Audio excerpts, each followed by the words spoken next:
So very good afternoon to all of you. So we usually hear a lot about patents, how to file patents.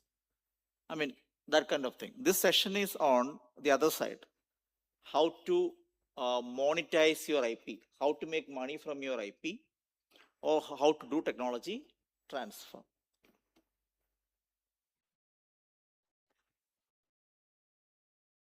So what is really the meaning of IP monetization or monetization of IP?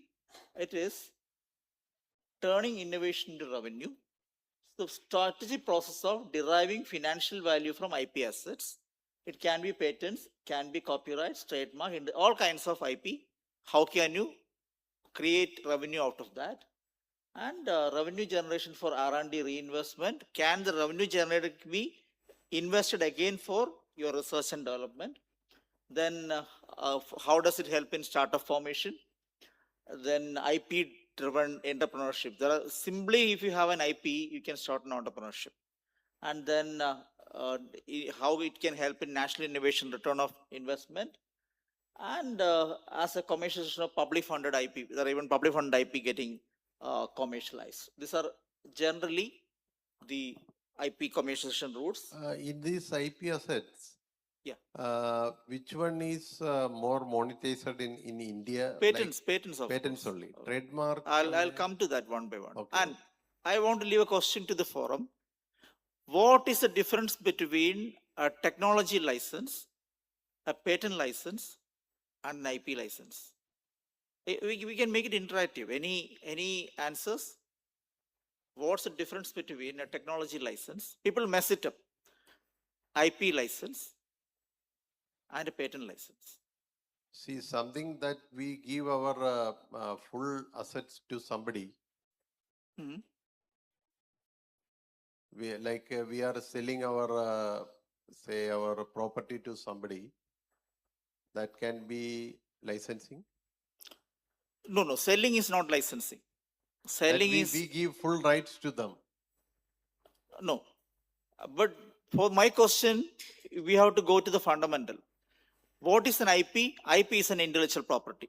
Intellectual property is considered as a property under Article 300A of the Indian Constitution. That many of you may be knowing.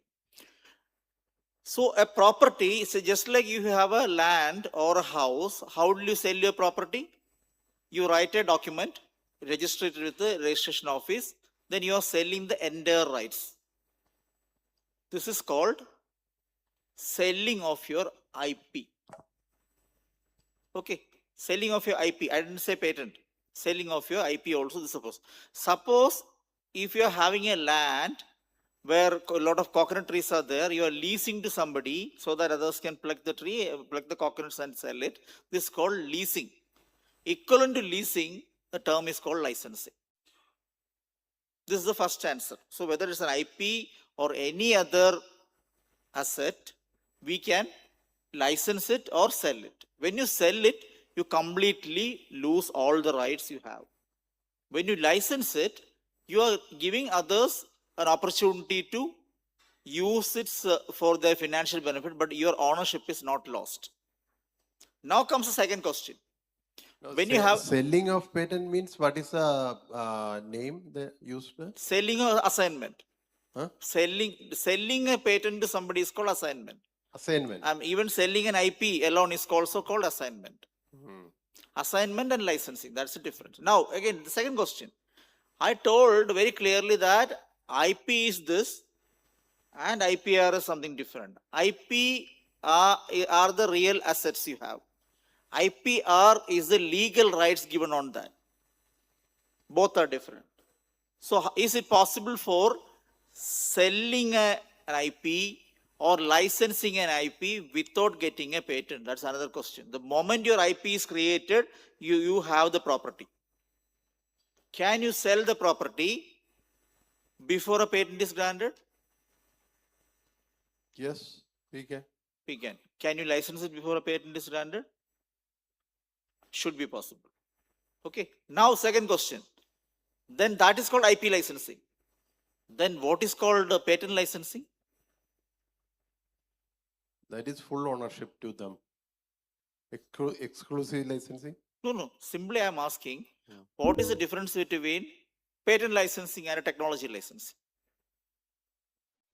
Patent licensing, we give full rights to them. No. No. What is a patent? We have to again go back to the basics. What's a patent? Patent is the right to exclude others from making, using, offering for sale, selling, importing, etc. It's only the negative right to prevent. So when I grant a patent license to somebody, I'm only giving him a copy of the patent certificate. Just like I am able to stop others, he also will be able to stop others, third parties. Nothing more than that. Is it clear now? When you give a patent licensing, the licensee gets the right to prevent others from making, using, manufacturing, etc., just like I have. So usually patent licensing are not taken by small firms. Small firms, it's a burden because suppose if I want to license a patent, our laboratory will charge huge amount from them. So for small MSMEs, small firms, patent licensing is meaningless. What they would do, if they come to know that their patent is infringed, they will come back to the research laboratory telling that patent is being infringed, you take action. Clear? But suppose a bigger company, bigger firm is coming, if they are taking a technology license may cost them 25 lakhs. I'll tell them that I am ready to give you a patent license also, but patent license may cost them 50 lakh. Still that corporate firm will take both. Why? Because they do not believe in the ability of a research laboratory to defend the case. They believe in their own inside lawyers and outside lawyer firms in defending the case. So big corporates, when they take a technology, they will also take a patent license. See, TOT comes under which, technology licensing or patent licensing? Technology transfer usually includes technology alone, licensing technology alone. Sometimes it comes as a package. They may take a patent also. Patent license also they'll take. And there are other cases without patent is not granted also, an IP as such can be licensed. IP as such can be licensed by somebody else. We'll give a copy of the patent application filed and say that the IP has been licensed. And it is also possible that IP can be assigned at that stage. So that is what I have mentioned as the first monetization strategy, sell the IP.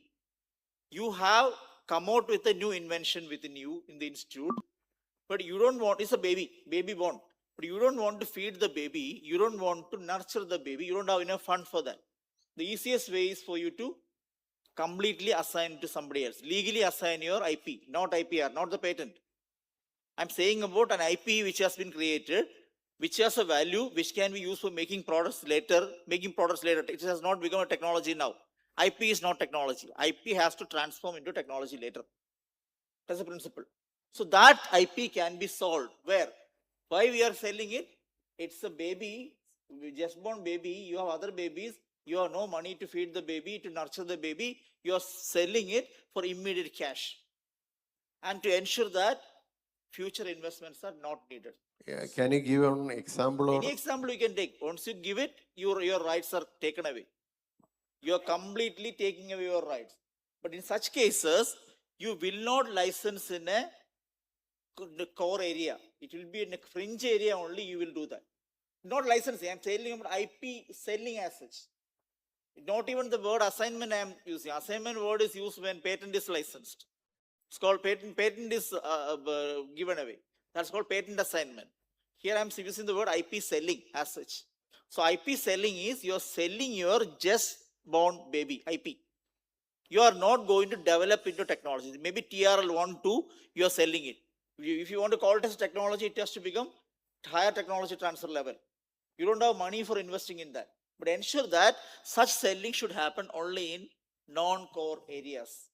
If it's a core area, what's the problem? You lose all the right to do any development work in the core area. So in non-core areas, if you feel that it is not very worth, somebody came forward to take it, give it away. That is one strategy. IP so sell IP is very rare in India? We have done. In NIST we have done. issue. Yeah. But it all depends on, see, many people confuse many things. In all over the world, people say that only 5% of the patents have been licensed, right? That itself is wrong. They are actually not even 5% of the patents are being licensed. Only technologies for which patent has been taken is been licensed. That's the truth. Not really patent license rarely happen.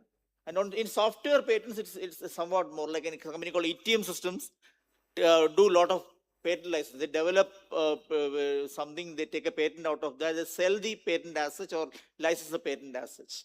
But such a licensing of patent rarely happens.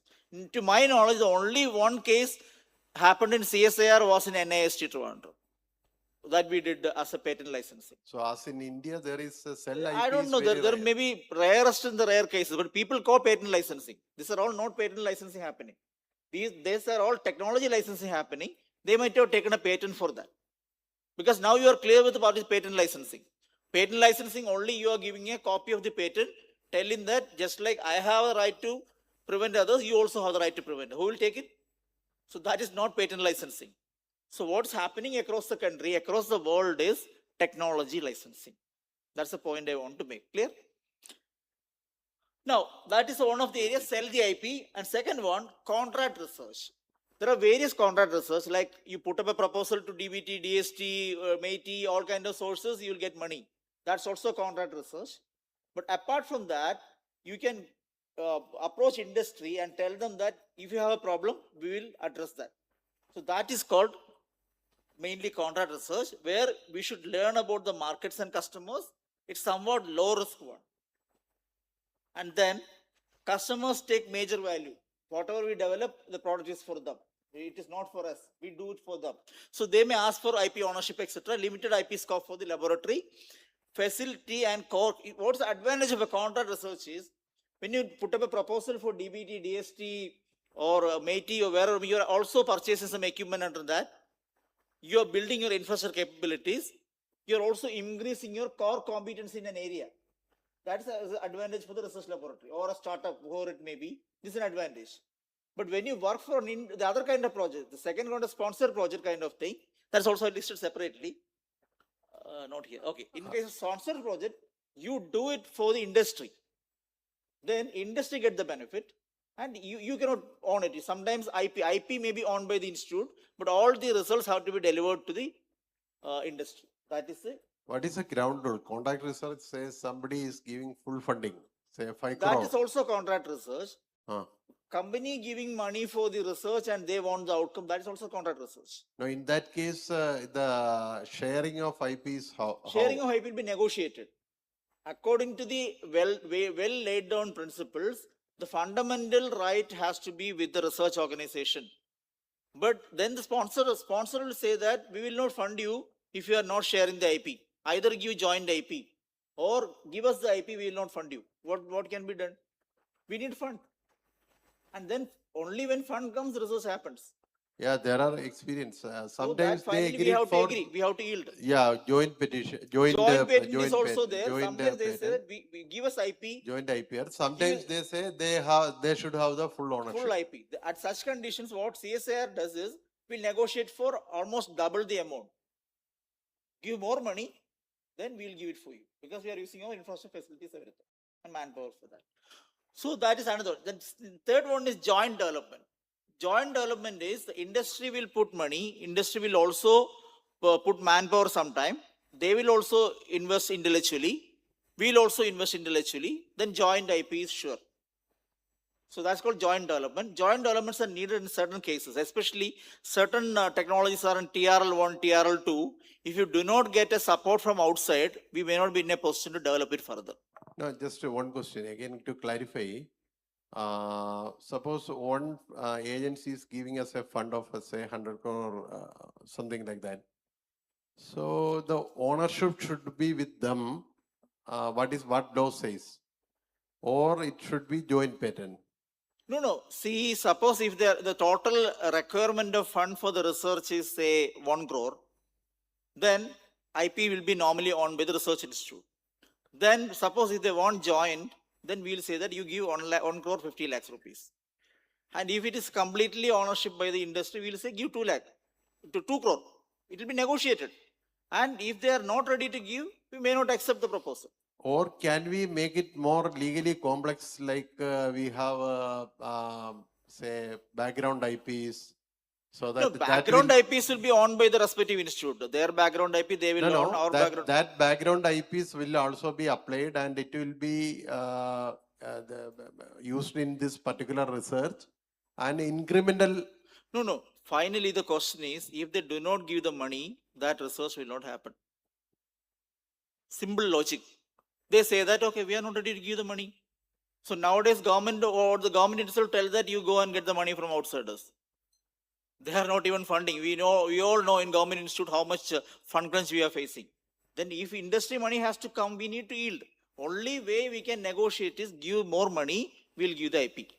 That's all. So basically, the funding agency have the more leverage. It's not funding agency. I'm saying about funding agency is different. Funding agencies, government agencies, where we have no choice. Whatever they say, we have to accept.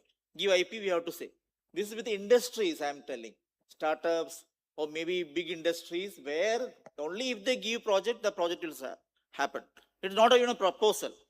It is like we are doing a work for them. That is called industry academy interaction. So I'm saying about different thing in joint development.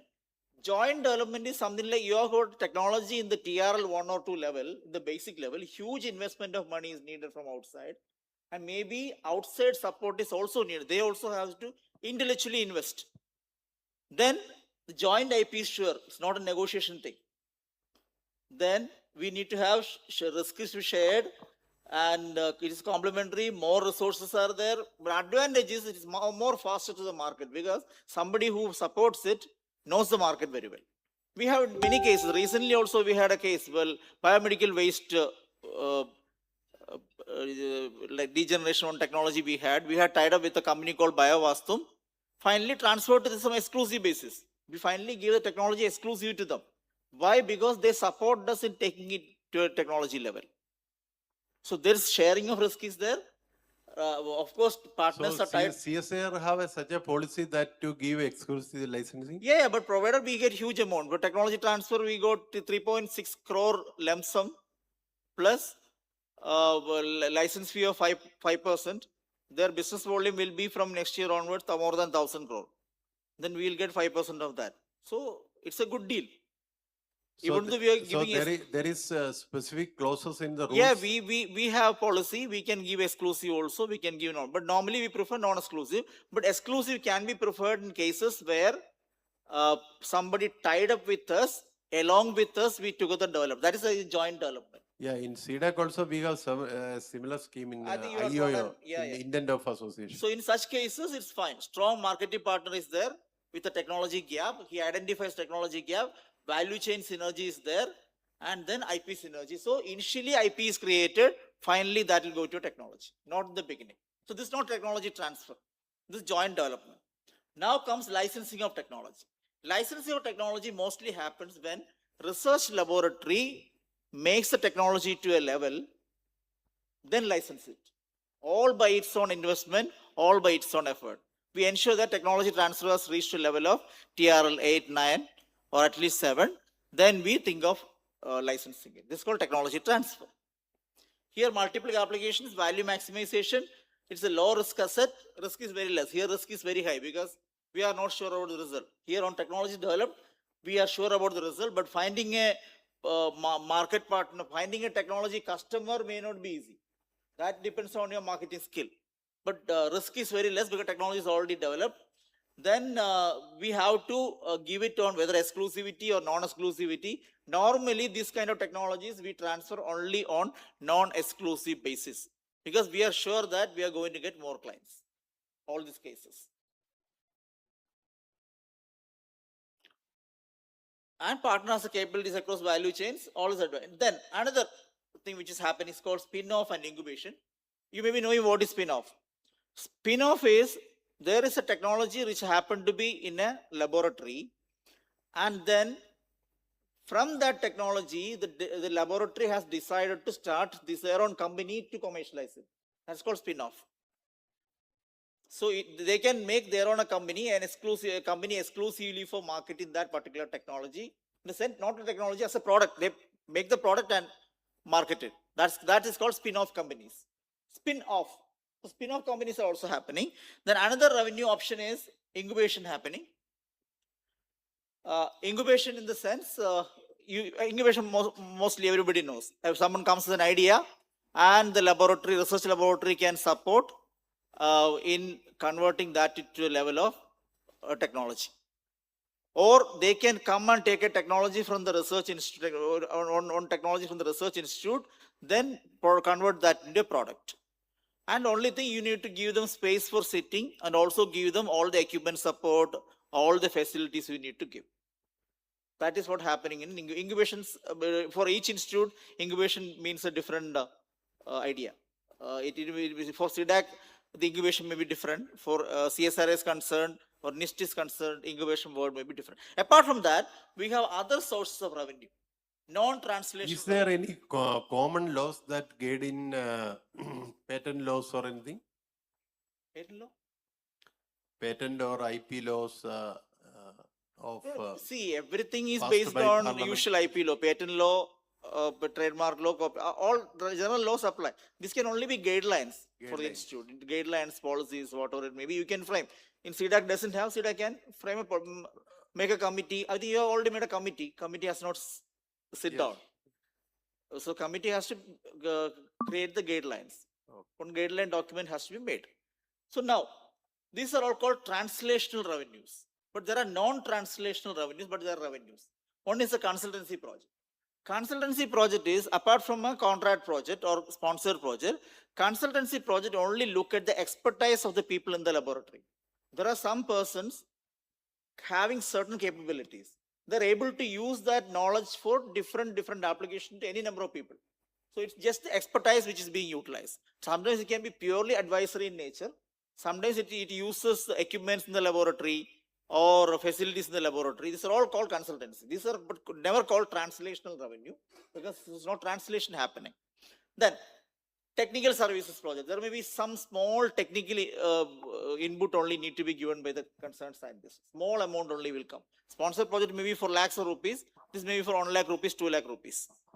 Then training. Nowadays, like a lot of training happening, institutes of benefit, especially SDP, skill development trainings is a revenue source for the laboratory.